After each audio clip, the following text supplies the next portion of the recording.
സുഹൃത്തുക്കളെ നമസ്കാരം. നമുക്ക് മനുഷ്യന് മറവി ആവശ്യമാണ്.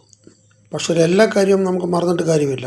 ആവശ്യമില്ലാത്ത കാര്യം മറന്നില്ലെങ്കിൽ നമ്മൾ പലരോടും ശത്രുത പുലർത്തിക്കൊണ്ടിരിക്കും. നമുക്ക് ഇഷ്ടമില്ലാത്ത കാര്യങ്ങൾ ഓർത്തോർത്ത് നമുക്ക് മനസ്സ് വേദനിച്ചുകൊണ്ടിരിക്കും. അതുകൊണ്ട് നമുക്കിഷ്ടമില്ലാത്ത കാര്യങ്ങൾ അല്ലെങ്കിൽ മറ്റുള്ളവർ നമുക്ക് മറവി ഒരാവശ്യം തന്നെയാണ്. ഓർത്തോർത്തിരിക്കേണ്ട കാര്യമില്ല. പക്ഷേ എല്ലാം മറക്കുന്നത് നല്ലതല്ല. ഉദാഹരണത്തിന് നമ്മുടെ പിതാക്കന്മാരെ പറ്റി, അവർ ചെയ്തിരിക്കുന്ന കാര്യങ്ങളെപ്പറ്റി, നമ്മുടെ സുഹൃത്തുക്കൾ നമുക്ക് വേണ്ടി ചെയ്ത നല്ല കാര്യങ്ങളെപ്പറ്റി ഒന്നും മറക്കേണ്ട കാര്യമില്ല. അതൊക്കെ ഓർത്തിരിക്കണം, നല്ല കാര്യങ്ങളൊക്കെ. അപ്പോൾ ഇവിടെ ഈ മാധ്യമപ്രവർത്തനം എന്ന് പറഞ്ഞു കഴിഞ്ഞാൽ, ഇവിടെ ഇപ്പം ഞാൻ പറഞ്ഞില്ലേ, നമ്മുടെ കേരളത്തിലെ രാവിലെ എഴുന്നേൽക്കുമ്പോൾ തന്നെ മാധ്യമപ്രവർത്തനത്തിൻ്റെ ഒരു TV ചാനലുകാരുടെ തന്നെ ഒരു അതിപ്രസരമായിട്ടുള്ള ഒരു യുഗത്തിലാണ് നമ്മൾ താമസിക്കുന്നത്.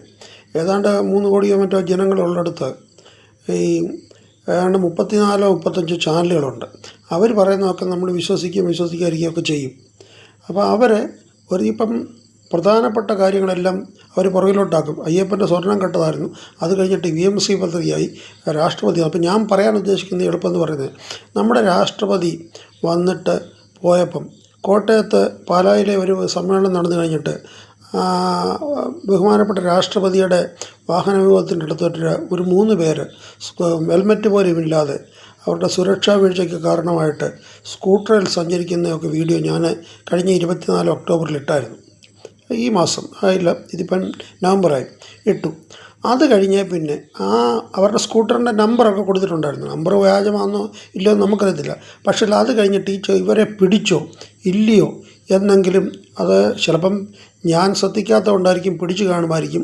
ആരെങ്കിലും അറിഞ്ഞിട്ടുണ്ടെങ്കിൽ അത് കമൻറ്റ് ചെയ്യണം. ഇത് പിടിച്ചോ ഇല്ലയോ ഇതൊക്കെ അറിയിപ്പിക്കേണ്ട ഒരു കടമയും ഈ മാധ്യമപ്രവർത്തകർക്കില്ലയോ?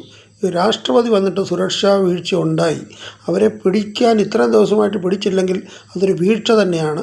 തീർച്ചയായിട്ടും ഇതിൻ്റെ സൂക്ഷ്മ വിവരങ്ങൾ അറിയാവുന്നവർ ഒരു കമൻറ്റിൽ കൂടെങ്കിലും അറിയിപ്പിക്കണം. ഇതൊക്കെയാണ് ഇവിടുത്തെ മാധ്യമപ്രവർത്തനം. ഒരു കാര്യം കിട്ടുമ്പോൾ മറ്റേതങ്ങ് വിട്ടുപോകും.